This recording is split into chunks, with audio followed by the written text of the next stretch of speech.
গাজা যুদ্ধ পরবর্তী পরিস্থিতি সামাল দিতে যুক্তরাষ্ট্রের প্রেসিডেন্ট ডোনাল্ড ট্রাম্প ঘোষিত গাজা শান্তি পরিষদে যোগ দেওয়ার সিদ্ধান্ত নিয়েছে পাকিস্তান।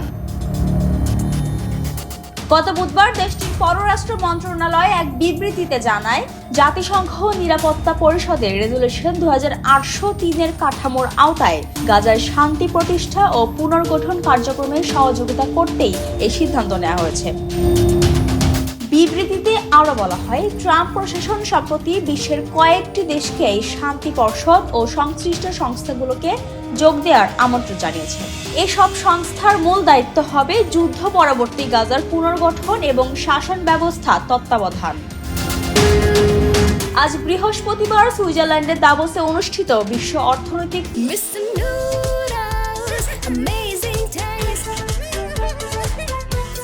ফোরামে এই শান্তি পর্ষদের আনুষ্ঠানিক ঘোষণা দেওয়ার কথা রয়েছে।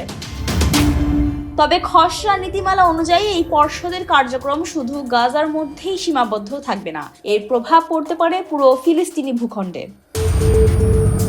এখন প্রশ্ন, এই শান্তি পর্ষদ কি সত্যি গাজায় স্থায়ী শান্তি আনতে পারবে নাকি নতুন রাজনৈতিক জটিলতার জন্ম দেবে?